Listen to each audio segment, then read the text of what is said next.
우리 좌우에 계신 분들에게 오늘도 우리 은혜로 살아갑시다 이렇게 한번 인사하셨으면 좋겠어요. 여러분, 마가복음 11장 12장 제가 지난 금요일 날 이렇게 한번 읽어봐 달라고 부탁을 드렸는데 다 읽어보셨죠? 네. 목회자가 의심하지 않도록 여러분 안 읽으시면 아무 의미가 없습니다. 오늘 이 두 장의 내용을 전체적으로 살펴보면서 그 마지막 십자가의 길을 걸으시면서 주님이 우리에게 보여주신 그 마지막의 모습들 속에서 과연 우리는 무엇을 깨닫고 2022년을 마무리하고 또 새로운 한 해를 준비하는 우리들 안에 던져보아야 할 몇 가지 질문들을 함께 나누며 은혜를 좀 나누기를 원합니다. 무엇보다 마가복음 11장을 열어서 읽어보면 우리의 눈에 확 하고 들어오는 것이 있습니다. 무엇입니까? 드디어 예수님과 제자들 일행이 어디 가까이에 와 계시다고요? 예루살렘 가까이에 와 계십니다. 그리고 예수님은 먼저 제자들을 마을로 보내시며 예루살렘 입성을 준비하십니다. 무엇입니까? 우리에게 너무나 익숙한 종려주일의 장면. 아무도 타보지 않은 메어져 있는 어린 나귀 새끼를 풀어서 끌고 오라. 이렇게 제자들에게 명령하시죠. 그러면서 덧붙이십니다. 행여나 만일 누가 너희에게 왜 이렇게 하느냐 묻거든. 예수님은 제자들에게 뭐라고 말씀하신다고요? 주가 쓰시겠다 하라. 여러분, 아무리 타락한 세상일지라도 예수님이 진정 누구신지 알아보지 못하는 이런 사람들 가운데에서도 말씀의 성취를 위하여 하나님은 곳곳에 말씀의 도구로 쓰여질 하나님의 사람들을 예비해 놓으셨다는 거예요. 여러분, 오늘 이 땅의 교회, 아니 이 땅의 교회로 살아가는 성도가 바로 이와 같은 모습으로 여전히 주님의 부르심 앞에서 쓰임받고 있는 것입니다. 주께서 쓰시겠다 하라. 저는 저와 여러분의 마음 심령 속에도 주님이 주시는 그런 감동이 날마다는 좀 부담스러우겠지만 자주 들려올 수 있기를 축복합니다. 여러분, 그 주님의 마음의 감동으로 쓰여지는 축복이 있어요. 그래야 아무 뒤탈이 없습니다. 내 의지로, 내 마음으로 하면 이게 뒤탈이 있는데요. 주님이 주시는 감동으로 하면 온전히 기쁨이 충만한 거예요. 주께서 쓰시겠다 하라. 우리 리사운드 교회에도 그런 주님의 감동이 자주자주 들려지기를 축복합니다. 그렇게 예수님은 예루살렘에 드디어 입성하십니다. 예수께서 예루살렘에 이르러 성전에 들어가사 모든 것을 둘러보시고, 예루살렘 성전으로 들어오신 예수님은 먼저는 하나하나 그 성전의 모습들을 둘러보시며 날이 저물자 다시 예루살렘 성을 나와서 가까운 베다니에 머무십니다. 그리고 날이 밝자 다시 예루살렘에 들어가 성전 안으로 들어가시며 당신의 마지막 삶의 여정을 시작하십니다. 예루살렘으로 들어오시는 이 긴 여정들, 사실은 어디서부터 시작되었다고요? 너희는 나를 누구라 하느냐? 바로 이 질문으로부터예요. 예수님은 어디서 제자들에게 이렇게 물으셨죠? 로마 황제의 신전과 수많은 우상의 신전이 가득한 그 화려했던 도시 가이사랴 필립보에서 이렇게 제자들에게 물으시고, 주는 그리스도시요 살아계신 하나님의 아들이시니이다. 그 하나님의 은혜 가운데 주신 그 고백 위에 내가 내 교회를 세우리라. 이 땅의 교회에 대하여 처음 말씀하시죠.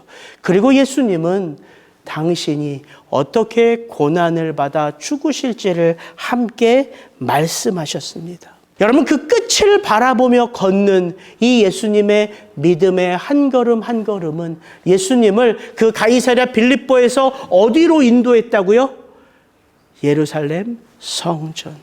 예수님에게 있어서 그 한 걸음 한 걸음 옮기시는 그 삶의 과정은 사명을 이루시는 과정이었어요.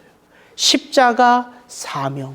뿐만 아니라 나를 통하여, 이 십자가를 통하여 죄인들을 구원하실 하나님의 그 구원 계획을 당신의 삶으로 살아내시는 한 걸음 한 걸음이었다는 거예요. 그래서 우리가 생각해 볼 수 있는 거 다른 것이 아니죠. 2022년 이 한 해를 마무리하고 또 다른 한 해를 준비하면서 우리 스스로에게 던져보아야 할 질문, 그것은 다른 것이 아닙니다. 내가 왜 사나 이거예요. 나에게 주어진 사명은 무엇인가 하는 것입니다. 여러분, 우리는 각자 우리의 이름으로 살지요. 저는 이형욱이라고 하는 독특한 이름으로 살아가는 사명이 있어요. 그러나 그것보다 우선하는 게 뭐예요? 내가 교회라는 사실이에요. 이 땅의 교회로 하나님이 나를 부르시고 우리를 부르셨다는 것이지요. 그래서 돌아볼 수 있는 거예요. 교회인 나의 사명은 무엇일까 하는 것이죠. 그것이 우리가 살아가야 하는 목적이요, 이유이기 때문입니다. 그래서 그것을 기억하는 게 중요한 거예요. 여러분, 청년 사울 잘 아시죠? 하나님의 율법에 있어서는 그 누구와 비교해서도 나는 뒤처지지 않는 자입니다 라고 하는 자부심을 가지고 살아왔던 이 청년 사울, 그가 그날도 예수 그리스도를 믿는 자들을 잡으려고 다메섹 도상으로 갈 때에 그가 누구를 만납니까? 예수님을 만납니다. 그가 빛 가운데 예수님의 음성을 듣고 그 눈이 멀지요. 그리고 금식하며 직가라고 하는 곳에서 주님이 나를 만나주신 목적은 무엇인가 기도하시는 가운데에 예수님은 아나니아라는 선지자를 통하여 이 청년 사울의 삶의 목적이 무엇인지를 알려주십니다. 이렇게 주께서 아나니아에게 이르시되 가라. 이 사람은 내 이름을 이방인과 임금들과 이스라엘 자손들에게 전하기 위하여 택한 나의 그릇이라. 그가 내 이름을 위하여 얼마나 고난을 받아야 할 것을 내가 그에게 보이리라 하시니. 여러분, 하나님의 택함을 받아 그의 사명을 위하여 살아가는 삶은 분명 영광스러운 삶이겠지요. 그러나 우리는 하나님이 나를 부르셨다는 그 부르심에 너무 감격해서 너무 영광에만 초점을 맞추기 쉬워요. 그러면서 의당, 그 길은 참 기쁘고 감사하고 편안한 길이겠지 생각하기가 쉬우나 주님은 분명하게 말씀하시죠. 그가 내 이름을 위하여 얼마나 큰 고난을 받아야 할지. 사울을 그냥 회유하시기 위하여 좋은 말 하신 게 아니라 처음부터 그가 어떠한 삶을 살아가야 할지를 알려주셨다고요. 그리고 우리가 잘 알다시피 이 청년 사울은 그의 이름을 바울로 바꾸면서 이 교회를 위하여, 하나님의 나라를 위하여 어떤 고난의 삶을 살아왔는지 우리가 너무 잘 알지요. 그렇다면 사도 바울이 그렇게 교회를 위하여, 하나님의 나라를 위하여 달려왔던 자신의 인생을 돌아보며 그럼 과연 어떻게 자신의 삶을 평가했을까? 그것을 한번 알면 이 땅을 성도로 살아가는 우리에게도 도움이 되지 않을까요? 그는 이렇게 자신의 삶을 고백합니다. 내가 달려갈 길과 주 예수께 받은 사명, 곧 하나님의 은혜의 복음을 증언하는 일을 마치려 하면은 나의 생명조차 조금도 귀한 것으로 여기지 아니하노라. 그는 자신의 삶이 엄청 고생스러웠다 이야기하지 않습니다. 여러분, 사람들에게 있어서 제일 소중한 게 뭘까요? 자식도 있고 남편도 있고 돈도 있고 직업도 있고 명예도 있지만 그건 다 이게 존재해야지만 알 수 있고 누릴 수 있는 거예요. 그건 생명이에요. 내 생명보다 더 소중한 건 없습니다. 근데 바울은 지금 뭐라고 고백해요? 주님이 나를 부르시고 주님이 내게 맡기신 그 사명을 감당하는 삶을 살아왔는데, 그러면서 내 인생을 돌아보니까 무엇보다 내 목숨보다 그것이 더 소중했다 고백하고 있어요. 여러분, 인생 그 생명 한번 잘 살아보겠다고 발버둥 치는 것 아닙니까? 그러나 바울은 우리에게 도전합니다. 그 생명보다 더 귀한 게 있고 그 생명이 만족하는 것보다 더 만족스러워하는 삶이 있다는 거예요. 그게 뭐예요? 하나님이 우리 각자에게 맡겨주신 그 사명을 이루어가는 삶. 하나님의 몸된 교회로 머리 되신 그리스도 예수와 함께 더불어 살아가는 삶. 그게 더 귀하고 복되다 말하고 있다는 거예요. 그래서 바울이 이렇게 고백할 수 있는 거예요. 나의 나된 것은 다 하나님의 은혜로라.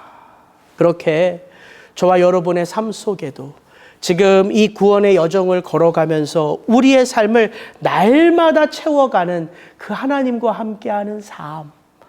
여러분, 그것이 지금은 여러분의 마음 가운데 어떤 감동일지 모르지만 어느 순간 바울처럼 여러분의 인생을 이렇게 돌아볼 때에 나의 삶에 차곡차곡 채워져 있는 우리 주님과 함께 했던 그 삶의 기쁨과 감사는 분명 여러분에게 영광이라는 사실이에요.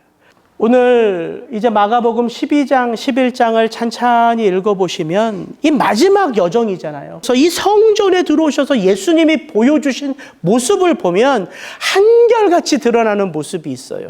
그게 뭐냐면 예수님은 날마다 가르치시는 자로 서 있다는 거예요.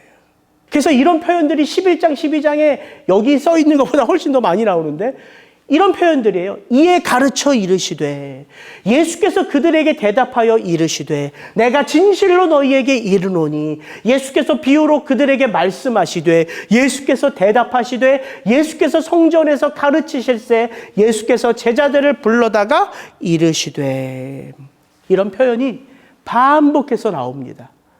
이 마가복음 11장, 12장을 읽어보면 왜 예수님은 이렇게 끝까지 사람들에게 가르치시는 자로, 말씀하시는 자로 서셔야 했을까요?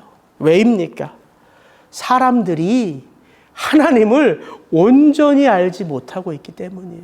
사람들이요, 하나님을 안다고 생각하고 나만은 하나님을 기쁘시게 하는 자로 살고 있다고 생각해도 그들의 삶의 그 모습이요, 하나님을 기쁘시게 하지 않기 때문이에요. 그래서 예수님은 그들의 참 실체를 어떻게 하셔야 돼요? 보여주시고 듣게 하시고 알게 하시고 이게 예수님의 사명이라고요. 예수님은 당신의 그 마지막 삶의 그 끝자락 생명의 호흡이 붙어 있을 때까지 뭐 하셨다고요? 보여주시고 알게 하시고 가르치시고 말씀하시고. 왜요? 참 실체를 보지 않으면, 참 실체를 듣지 않으면 뭐 할 수 없기 때문에? 회개할 수 없기 때문에, 돌이킬 수 없기 때문에, 하나님의 기쁘심이 되는 삶을 살 수 없기 때문에 예수님은 당신의 삶 마지막까지 가르치시는 자로 죄인들을 위하여 자신의 모든 삶과 시간을 아낌없이 드리며 섬기고 있다는 사실이에요. 저는 예수님의 이 마지막 모습, 끝까지 가르치시는 자로 서신 이 모습을 보며 저와 여러분에게도 올 한 해를 마무리하고 새로운 한 해를 시작하면서 도전이 되는 마음이 있었으면 좋겠어요. 날마다 내가 그것에 내 마음을 쏟기에 내가 예수님의 부름을 받을 그 마지막 순간까지 하는 모습이 이런 모습이었으면 좋겠다 하는 게 좀 있었으면 좋겠다고요. 누군가 나를 보면 목사님은 우리 아빠는 이런 모습으로 하나님 앞에서 사람들 앞에서 내 앞에서 사셨지라고 생각하는 것. 저희 어머님 얘기 자주 해서 죄송하지만 누누이하지만 저희 어머님은 성경 쓰는 거. 엄지손이 불편하심에도 불구하고 이 신구약 성경을 쓰시는 거. 요즘도 전화하면 나 오늘도 잠언 몇 장 썼다. 오늘도 시편 몇 장 썼는데 돌이킬 게 너무 많구나. 제게 비춰지는 어머님의 모습은 하나님의 말씀 앞에서 그분의 말씀을 사랑하여 그분의 말씀을 어떻게든 자녀들에게 알려주고 싶은 마음으로 펜을 든 모습. 여러분에게는 어떤 모습으로 마지막까지 내가 기억되기를 바라십니까? 몇 분 제가 이렇게 떠오르는데 하용조 목사님은 설교하시고 나서 돌아가셨어요. 주일날 설교하시고 그 월요일 새벽에 돌아가셨거든요. 주님의 몸된 교회를 사랑하셔서 하나님의 말씀을 전하는 사명을 가진 목사님, 가장 사랑하시는 모습으로 하나님이 받으시는구나. 옥하는 목사님 병실에서 어떻게든 우리가 예수의 제자로 온전히 살아가야 될 것을 말씀하시면서 돌아가셨어요. 이게 정말 어른들이구나. 저와 여러분 안에도 그런 도전이 우리 마음의 심령에 새겨졌으면 좋겠어요. 우리 권사님은 죄송합니다. 우리 권사님들은 내가 어떻게든 우리 성도들 잘 먹여야 되겠다. 그 마지막 순간까지 맛있게 음식을 하여 섬겨주시는 그 모습, 그 가치없는 모습입니까? 아니요. 가장 존귀한 모습이라고요. 여러분 마음에 깊이 새기세요.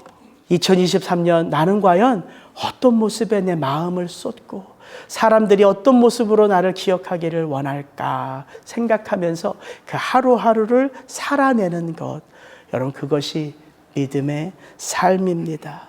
예수님은 그래서 마가복음 11장 12장을 보시면 예수님이 그럼 무엇을 말씀하시고 무엇을 가리키시고 무엇을 대접하셨나 하면 여전히 하나님을 기쁘시게 하지 못하고 여전히 하나님의 말씀을 온전히 깨닫지 못하는 그들을 위하여 열매 없이 죄로 가득한 사람들을 비유하고자 열매 맺지 못하는 무화과 나무를 저주하셨고요. 강도의 굴혈로 변해버린 성전을 둘러 엎으셨고요. 포도원 비유를 통하여 주인의 자식까지 죽여버려 그 주인의 것을 빼앗고자 하는 종교 지도자들을 고발하셨습니다. 그리고 예수님은 마치 우리 모두가 들으라고 하듯이 이렇게 말씀하시죠. 너희가 성경도 하나님의 능력도 알지 못함으로 오해함이 아니냐. 지금 그들이 어떤 죄악 속에 살아가는지를 말씀하시니까 대제사장, 바리새인, 서기관들, 율법학자들, 헤롯 땅, 사두개파 사람들, 그 모든 사람들이 사실 이렇게 서로 친한 그룹들이 아니거든요. 그런데 꽁꽁 서로 하나가 되어서 예수님을 한 그룹 한 그룹이 찾아옵니다. 그리고 예수님을 걸려 넘어뜨리고자 예수님께 도전하지요. 그런 그들에게 예수님은 시원하게, 요즘 말로 하면 사이다 답변을 하십니다. 그러면서 하신 말씀이에요. 사두개파 사람들에게. 너희가 성경도 하나님의 능력도 알지 못함으로 오해함이 아니냐. 여러분 바리새파 사람들, 율법학자들, 서기관들이 어떤 사람들입니까? 성경을 모르는 사람들이 아니죠. 그들의 삶의 가장 중심에 그 하나님의 말씀이 있는 자들 아닙니까? 그런데 여러분 성경을 아무리 많이 읽어도 그 성경을 샅샅이 파헤쳐 달달 외워도 무엇이 없으면 하나님의 은혜가 아니고서는 그 성경 그리고 그 성경이 말하는 하나님을 절대로 알 수 없다는 것입니다. 그래서 성경 앞에서 우리가 가져야 할 마음은 다른 게 아니에요. 경외하는 마음이에요. 이 말씀이 하나님의 말씀인 것을 인정하는 마음. 그래서 이 말씀을 읽어가며 이 말씀이 말하는 것을 내가 참되게 듣고 순종하겠습니다라고 하는 순종의 마음이 이 말씀 앞에 서는 우리의 마음 아니겠습니까? 그래서 우리가 생각해 봐야 될 게 이거예요. 2022년을 마무리하면서 우리가 다시 생각해 보아야 할 질문, 다른 것이 아닙니다. 지금 말씀 앞에 서 있는 내 마음의 태도가 어떤지를 물어보는 거예요. 지금 말씀을 붙들고 살아간다고 하는 내 삶의 태도는 어떤지를 묻는 거예요. 이게 우리 마음, 우리 삶의 첫걸음입니다. 물어봐야지만, 들어야지만, 깨달아야지만 살 수 있기 때문이에요. 여러분 2023년 내가 뭐 해야 되겠다, 뭐 해야 되겠다, 뭐 해야 되겠다 벌써부터 구상이 많으시죠? 다 중요해요. 필요한 것입니다. 그러나 그 구상의 가장 앞자리에 내가 과연 하나님의 말씀을 어떻게 보고 있는지, 어떻게 듣고 있는지, 어떻게 살고 있는지를 묻지 않는다면 제가 운전을 하면서 느꼈던 느낌과 똑같은 것을 느낄 수 있을 거예요. 제대로 잘 되는 것 같은데, 제대로 잘 가는 것 같은데 아무 열매가 없어요. 왜? 턴온을 안 했거든요, 히터를. 하나님이 공급하시는 능력이 없어요. 우리는 하나님 없으면 아무것도 못하는 자예요. 나는 참 포도나무요, 너희는 가지니 네가 내 안에 있지 아니하면 아무것도 할 수 없느니라. 예수님이 그렇게 말씀하고 계시다는 것이지요.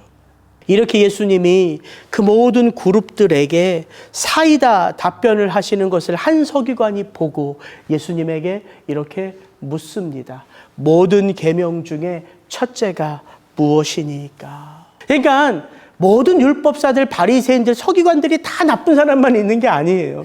그들 가운데에는 예수님이 참 하나님의 아들인 것을 알고 싶고 느끼고 싶고 체험하고 싶어서 그렇게 예수님 앞에 나오는 자들도 있다는 것이죠.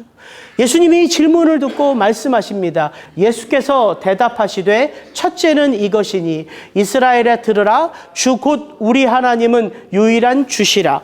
내 마음을 다하고 목숨을 다하고 뜻을 다하고 힘을 다하여 주 너의 하나님을 사랑하라 하신 것이요. 둘째는 이것이니 내 이웃을 내 자신과 같이 사랑하라 하신 것이라. 이보다 더 큰 계명이 없느니라. 제가 이번에 말씀을 준비하면서 이제 주석을 보면서 한 가지 알게 된 게 뭐냐면 하나님을 사랑하라는 계명과 이웃을 내 몸과 같이 사랑하라는 계명을 이렇게 하나로 묶어서 알려주신 분이 누구인가? 누굴까요? 그게 바로 예수님이더라고요. 예수님. 제가 이번에 주석을 보면서 그걸 알았다는 거예요. 이 무지한 목사가. 왜냐하면 이게 하나님을 사랑하라. 우리 하나님 여호와는 유일한 주시라. 너희는 마음과 목숨과 뜻을 다하여 힘을 다하여 주 여호와를 사랑하라. 어디에 있어요? 구약의 율법에 있죠. 내 이웃을 내 몸과 같이 사랑하라. 어디에 있어요? 당연히 율법에 있죠. 그래서 이건 오래전부터 내려온 거라고 생각을 했었는데 주석을 보니까 아니더라고요. 이 두 가지 계명이 다 구약의 율법에 있지만 이것을 하나로 묶어 이것이 구별된 계명이 아닌 하나의 계명인 것을 알려주신 그분이 누구예요? 예수님이라는 사실이. 그러니까 다 알고 있다고 생각하는 우리들이 다 알지 못하는 거죠. 이 유대인들이 이 말씀을 다 알고 있다고 생각하거든요. 근데 여러분, 하나님을 사랑하고 이웃을 사랑하고가 하나이지만 결코 또 하나가 아니에요. 왜 하나가 아닐까요? 예수님이 분명히 이렇게 말씀하셨어요. 첫째는 하나님을 사랑하는 것이고 둘째는 이웃을 내 몸과 같이 사랑하는 것이다. 이게 무슨 차이가 있을까요? 이 두 가지 계명은 하나이면서 하나가 아닌 거지요. 왜?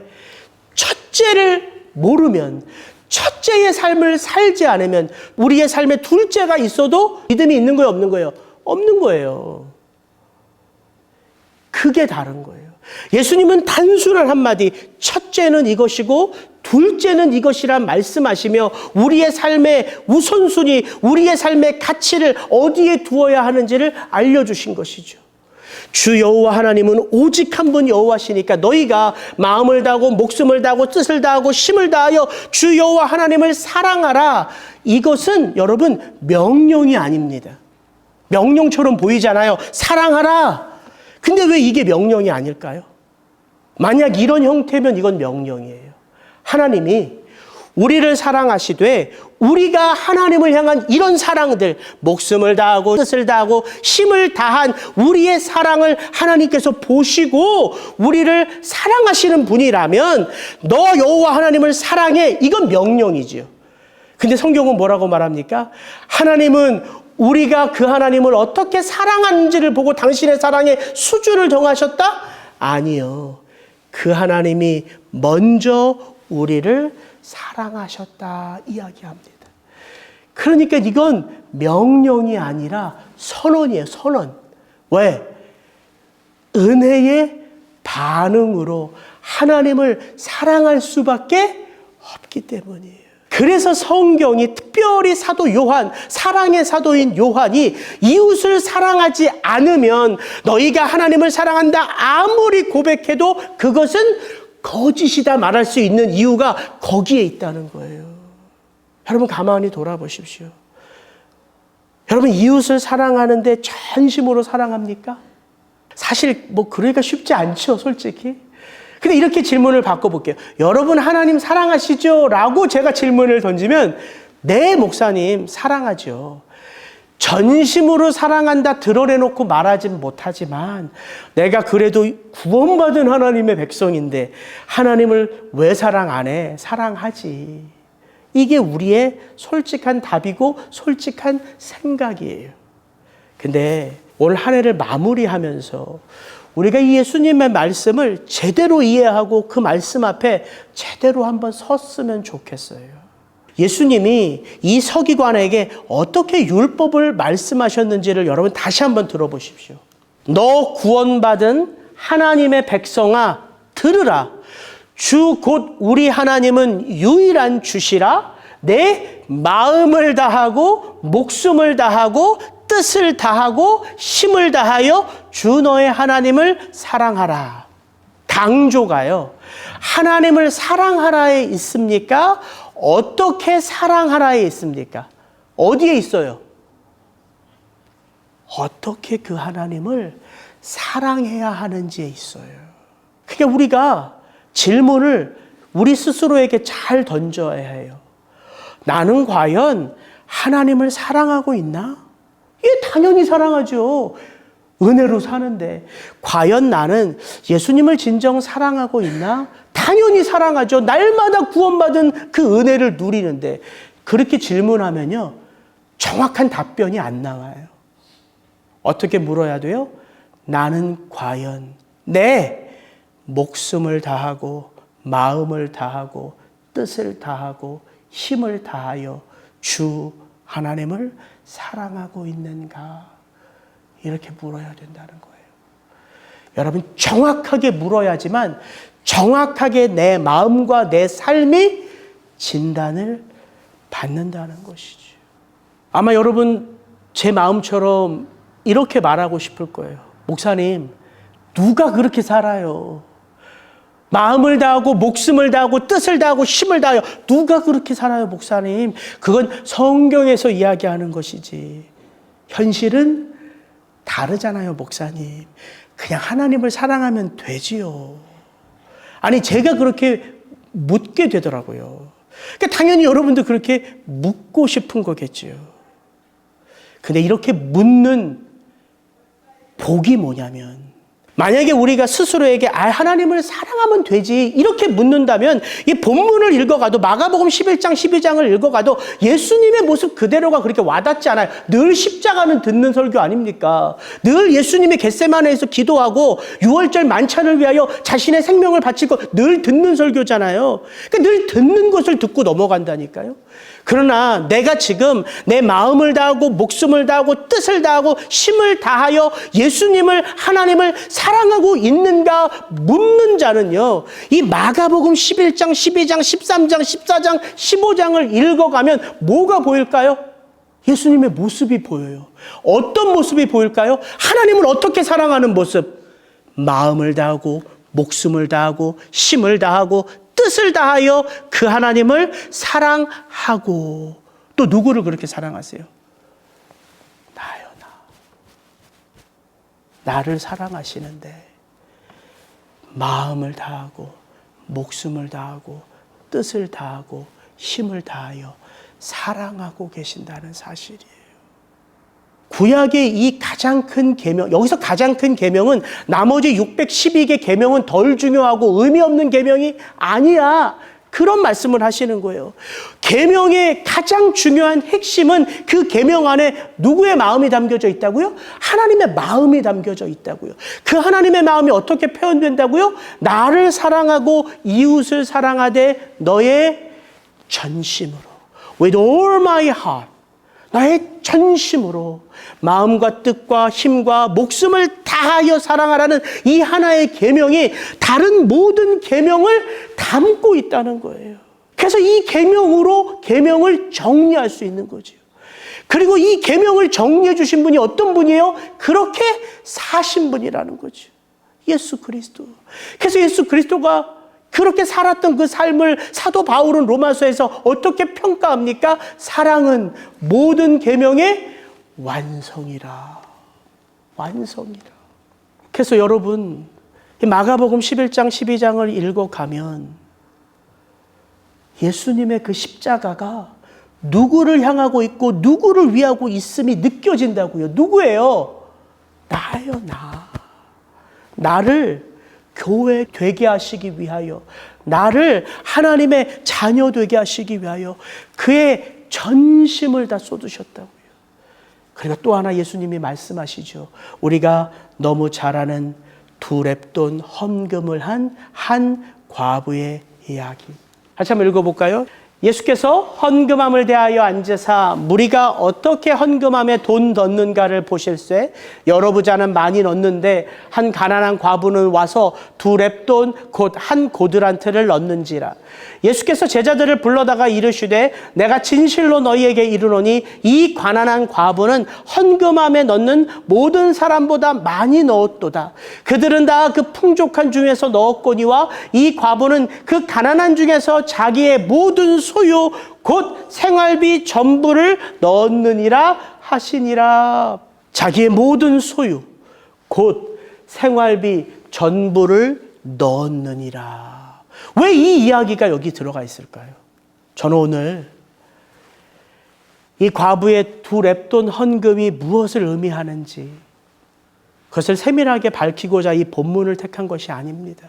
아마 어려서부터 신앙생활 하신 분들은 이 이야기 아마 부흥회 때 많이 들어보셨을 거예요. 가난한 과부의 두 렙돈. 자기의 생활비 전부라면서요. 자기의 생활비 전부를 하나님의 나라를 위하여 바쳤는데 여기 앉아 계신 분들 집 있죠? 전세예요? 아니면 자기 집이에요? 이러면서 우리에게 얼마나 부흥사들이 헌금하는 우리의 마음의 심령을 아주 깊이 빗으로 찔러 왔습니까? 그래서 순진한 우리의 부모님들이, 우리 할아버지 할머니들이 손주 줘야 할 거 꼬깃꼬깃 모아뒀던 거 다 털어서 부흥의 마지막 날 이거 하나님 앞에 드렸던 거 아닙니까? 이런 설교가요 2000년대로 넘어오면서요 학자들에게, 목사들에게 굉장히 많이 불편했던 거예요. 아니, 과부의 두 렙돈까지도 뺏어가시는 예수님이라는 거예요. 절대 아니라는 거예요. 이 본문을 맥락 없이 읽어봤기 때문에 그런 생각을 하지, 이 가난한 과부의 두 렙돈 이야기가 그 앞에 어떤 이야기가 나옵니까? 바리새인과 서기관들이 과부의 가산을 빼앗고 자기의 이름을 높이고자 길게 회당에서 기도하고 문안받기를 원하고, 그리고 이 이야기의 다음 마가복음에서는 13장 1절 2절로 나오지만 누가복음 평행 본문에서는 이 과부의 이야기와 붙어서 맥락으로 나오는 예루살렘 성전의 멸망. 그러니까 많은 학자들과 목사님들이 이 과부의 이야기는 과부의 삶을 본받으라는 비유의 이야기가 아니라 무엇라는 거예요? 예루살렘 성전이 무너질 수밖에 없는 이유를 밝히는 근거로 예수님이 말씀하신 것이다. 열매 맺지 못하는 무화과나무, 강도의 굴혈로 벌해버린 예루살렘 성전, 가난한 과부의 돈까지, 그 두 렙돈, 오늘날로 말하면요 하루 일당의 128분의 1이에요. 이 렙돈이라는 단위가. 그러니까 10만 원이면은 뭐 1,000원도 안 하는 거죠. 그것까지 빼앗는 이 종교 시스템을 비난하기 위한 것이다. 그 예로 이렇게 드는 거다. 예루살렘 성전, 예루살렘 무너질 수밖에 없다. 근데 저는 이쪽 저쪽 그 어떤 것을 말씀드리고자 오늘 이 본문을 택한 게 아니라요. 올 한 해를 마무리하면서 예수님이 우리에게 도전하시는 게 뭐냐면, 세상에 아무리 타락하고 하나님에 대하여 아무것도 알기를 원치 않는 이 세상 속에 누가 있다? 주께서 쓰시겠다 하라 그 말씀 앞에서 자기의 것을 내어놓는 사람이 있고, 주님의 나라를 위하여, 하나님의 나라를 위하여 내 생활비의 전부를 하나님 앞에 드리고자 헌신하는 사람이 있다는 거예요. 예수님이 그것을 우리에게 보여주시고 들려주신다는 거죠. 지난주 설교와 맞물려 있어요. 지난주 우리가 봤던 이 부자 청년 관원, 자기가 가진 것이 너무 많아서 너 그거 다 팔아 가난한 자들에게 주고, 그러면 네가 한 모든 삶이 하늘의 보화로 맺혀질 것이고 너는 나를 따르라 말씀하신 그 예수님의 부름 앞에 이 청년이 어떻게 반응합니까? 심히 고민하며 근심하며 그렇게 예수 그리스도를 떠나가잖아요. 근데 오늘 예수님은 그 젊은 부자 청년 관원과는 전혀 다른 삶을 사는 한 과부의 이야기를 우리에게 들려주시며 예수님이 이 십자가 여정을 걸어가는 그 삶의 자리에는 결코 그렇게 살지 않고 그렇게 살지 못하는 사람들만 있는 것이 아니라 어떤 사람도 있다. 하나님을 알기를 원하고 그분의 말씀 앞에 순종하기를 원하며 그분이 하신 그 말씀 앞에 나의 전 삶을 드리며 살아가는 자들도 있다. 이것을 너희들이 보고 이것을 너희들이 듣고 이것을 너희들의 마음에 새기며 너희들도 어떻게 이와 같이 살 수 있다 말씀하고 계시다는 사실입니다. 여러분, 듣고 싶은 것만 들으면 결코 들을 수 없는 이야기입니다. 보고 싶은 것만 보기를 원한다면 아무리 눈으로 읽어도 가슴에 새겨지지 않는 이야기일 뿐이에요. 그러나 이 주님의 마음이 보이면, 그리고 그 마음이 다른 그 누가 아닌 나를 향한 마음인 것을 깨닫는다면 여러분, 주께서 쓰시겠다 하라, 너희도 이와 같이 살라 하시는 말씀은 결코 어려운 삶의 말씀이 아니라는 사실이에요. 우리가 그렇게 살 수 있고 우리가 그렇게 사는 것이 하나님께 영광이 될 수 있다는 사실입니다. 올 한 해를 마무리하며 또 새로운 한 해를 시작하며 여러분 스스로 여러분 안에 이 성경을 한 절 한 절 읽어가면서 과연 나는 어떤 질문을 던져야 할까? 오늘 제가 몇 가지 질문들을 던지면서 함께 살펴봤던 내용들을 함께 곱씹어 생각해 보시게 되기를 주의 이름으로 축복합니다. 같이 기도하겠습니다.